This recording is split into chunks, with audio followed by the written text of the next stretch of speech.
ఈరోజు రాష్ట్రంలో ఎటు చూసినా కూడా ఒక మంచి సంక్షేమ పథకాలతో అభివృద్ధి కార్యక్రమాలతో ముందుకు పోతున్న మన జగన్మోహన్ రెడ్డి గారు ఒక సంక్షేమ ప్రదాతగా అభివృద్ధి ప్రదాతగా ఈరోజు ఒక సంకల్పంతో పనిచేస్తున్నారు. గత 4.5 సంవత్సరాలుగా ఈరోజు జగన్మోహన్ రెడ్డి గారు ప్రజలే దేవుళ్ళుగా ప్రజా సమస్యలపైనే ఆ రోజు అలనాడు గవర్నమెంట్ అంటే ప్రభుత్వం రాకముందు ఆయనైతే పాదయాత్రలు ఏమైతే చెప్పాడో, ఏవైతే కష్టాలు చూశాడో, ఆ కళ్ళారా చూసిన కష్టాలన్నిటినీ ఎలాగైనా ఆ సమస్యలన్నీ తీర్చాలనే ఉద్దేశంతో ఆయన ముఖ్యమంత్రి అయిన తర్వాత ప్రజలు కూడా నమ్మి దాదాపు 151 సీట్లతో ఈరోజు ఆయనకు అధికారం చేపట్టిన తర్వాత ఏ రోజు కూడా ఆయన విశ్రాంతి తీసుకోలేదు.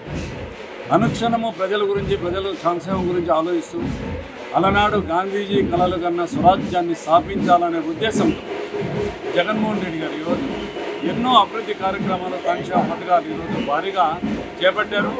అంటే ప్రవేశపెట్టడమే కాదు, అమలుపరిచిన ఘనత కూడా జగన్మోహన్ రెడ్డి గారు. అందులో భాగంగా ఈరోజు ఆ సంక్షేమ పథకాలను చూస్తుంటే మార్పు ఎలాగుందనేది ఆంధ్ర రాష్ట్రంలో ఈరోజు ప్రజలందరూ గమనిస్తున్నారు. ఈరోజు ఆంధ్ర రాష్ట్రంలో ఎవరైతే ప్రజలు లబ్ధి పొందారో, పేదవాళ్ళు కావచ్చు, మధ్యతరగతి కుటుంబాలు కావచ్చు, ఎవరైతే ఆయన పరిపాలన లబ్ధి పొందారో ఈరోజు వాళ్ళందరూ కలిసి ఈరోజు వైఎస్ఆర్ కాంగ్రెస్ పార్టీకి కార్యకర్తలుగా తయారైపోతున్నారు. ఎందుకంటే ఒక నమ్మకం, రాబో రోజుల్లో ఇంకొకసారి అవకాశం ఇస్తే మరింత అభివృద్ధిలో దూసుకొని పోతుంది ఈ రాష్ట్రం అని చెప్పి ఈరోజు ప్రజలందరూ ఈరోజు బ్రహ్మాండమైన బ్రహ్మరథం పట్టడానికి ఈరోజు మధ్య వచ్చే ఎన్నికల్లో కూడా సిద్ధమయ్యారు.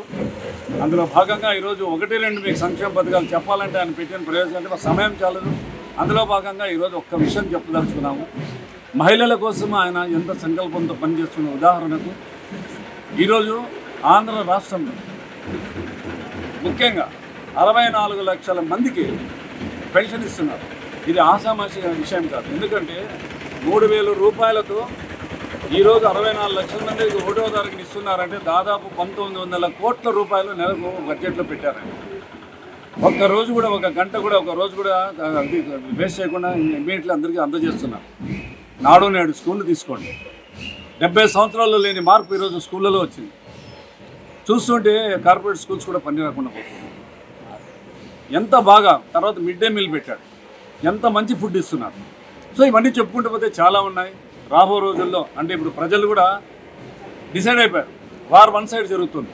ఎవరు ఏమి చేయలేదు, ఎంతమంది కలిసి వచ్చినా, ఎంతమంది పొత్తులతో వచ్చినా కూడా ప్రజలు నమ్మే పరిస్థితుల్లో లేరు.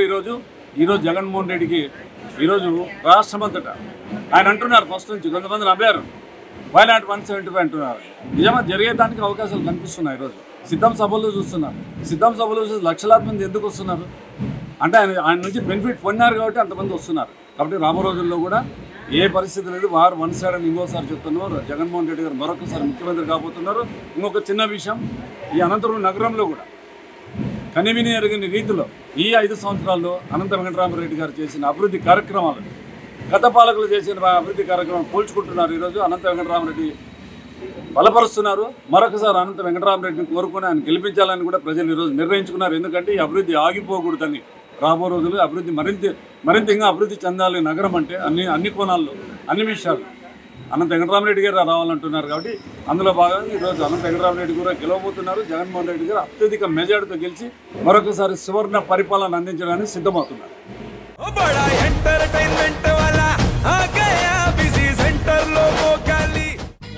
సక్కు సక్కేంద్ర సక్కు సక్కు బాయ్ బాయ్ బాయ్ బాయేంద్ర భార్గవ్ బాయ్ బాయ్. గిరాకి వచ్చే టైం ఏంది, కస్టమర్లు వస్తున్నాడు, రేటు కలిపి గురి.